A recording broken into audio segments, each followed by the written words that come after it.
Hi everyone, in today's video we're going to cover something very important, how to read and understand your life insurance policy.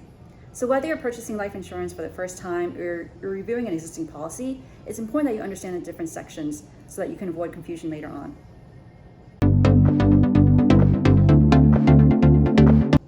Hi, I'm Star Tower, your financial fitness coach, here to empower you to become financially healthy and to live the life and retirement that you and your family deserve. Welcome to Wealthy Wednesdays, where I cover concepts related to long-term financial planning, focusing on wealth and retirement. So today we're going to continue with our Life Insurance 101 series, and we're going to cover how to read and understand a life insurance policy. So usually when someone signs up for life insurance, they get a policy that's about 50 to 100 pages. I usually encourage my clients to read through the entire policy, but I know most of them won't because it's packed with complicated terms and conditions, and no one wants to read through a 50 to 100 page document on life insurance. So that's why I'm here today, to simplify it for you. So life insurance policy is a contract between you, the policyholder, and the insurance company. It usually explains the benefits that your beneficiaries will receive if something happens to you and under what circumstances that payout will be made. But which parts of the policy are the most important? Let's get into it. So the life insurance policy document contains several provisions that outline the terms and conditions of your policy. So first off, let's start with the declarations page. This is usually the first page of your policy, and it contains a quick reference to the essentials of your policy, so you want to review this to make sure that everything is correct. So this will usually include the policyholder's information, the insured's information, which may or may not be the same person as this policyholder, the death benefit that it will pay out, the premiums that you need to pay, how long the coverage is for, especially if it's a term policy. So next up is the coverage section, or the death benefit section. And this highlights the benefits that your beneficiaries will receive in case something happens to you. So make sure this is clearly stated and it matches with what you agreed on when you first signed up for the life insurance policy. And in association with this section, you want to review the Exclusions Section. And this part outlines specific situations where the life insurance company will not pay out benefits to your beneficiaries. So common exclusions include death by suicide within the first 2 years, or death related to activities that are high risk, such as skydiving or racing.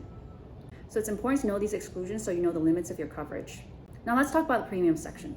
This section highlights how much premiums you'll be paying and how often, monthly, quarterly, or annually. It'll also explain what happens if you miss a payment.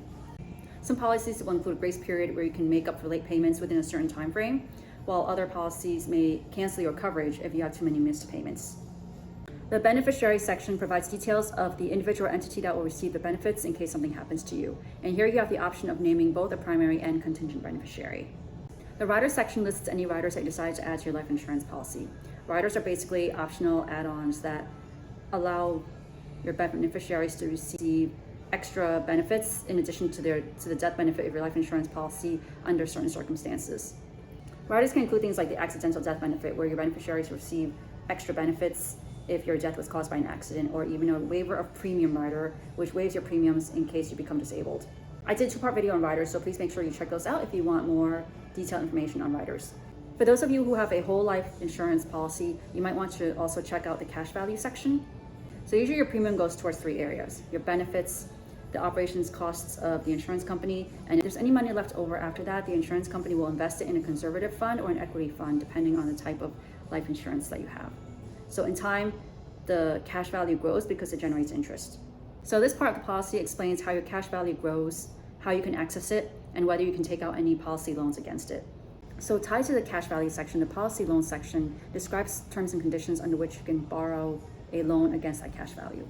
A big benefit of whole life insurance policy is the cash value, because you can borrow against it tax-free after several years of accumulation. So let's say you're making a big purchase, like on a house or a car, and you need a loan. It might be more cost-effective to take a loan out against your cash value with your insurance company than with a bank, who might charge you a higher interest rate. However, if you decide to go the policy loan route with your cash value, you have to remember that this is a loan and there will be interest incurred on that loan. So you need to pay that back in addition to the loan. And if you end up not paying the loan amount back, they will deduct that loan amount from the death benefits that your beneficiaries receive in case something happens to you. You also want to keep in mind that if your loan plus interest exceeds your cash value, that might lapse your policy and end up canceling your coverage. The surrender charge section talks about the charges that you'll incur if you end up canceling your policy too early, especially in the first few years. These charges are most common for permanent life insurance policies. This charge is usually highest in the early years of the life insurance policy and decreases over time, and disappearing entirely over a certain period of time, usually around 10 to 15 years. For For those of you who have term life policy, there's also a couple of sections you want to pay attention to. One section is the Renewability Section, which outlines whether you can renew the policy after the term ends and the conditions of that renewal. Also, there would be the Conversion Section, which allows you to determine whether you can convert that term policy to a whole life or permanent life insurance policy.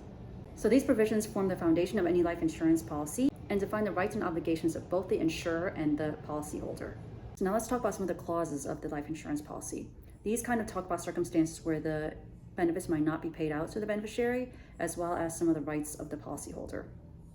The free look period clause allows you as a policyholder to review the contract for a certain amount of days, and if you decide to cancel the policy, you have until that time to do so.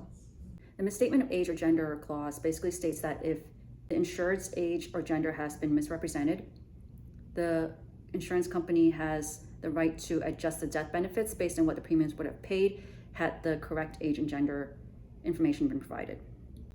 And following that, there's the Incontestability Clause, which states that after a period of time, usually after 2 years, the insured can no longer dispute or cancel the policy based on the misrepresentations made by the policyholder, except in cases of fraud. And finally, the Reinstatement Policy, which allows the policyholder to reinstate their policy within a certain time frame, usually 3 to 5 years, if their policy has lapsed due to non-payment of premiums, provided they pay back these missed premiums and meet other conditions. So those are the provision sections and clauses that you should understand in your life insurance contract. It's very important to understand the terms and conditions of the contract, as well as your rights and obligations as a policyholder.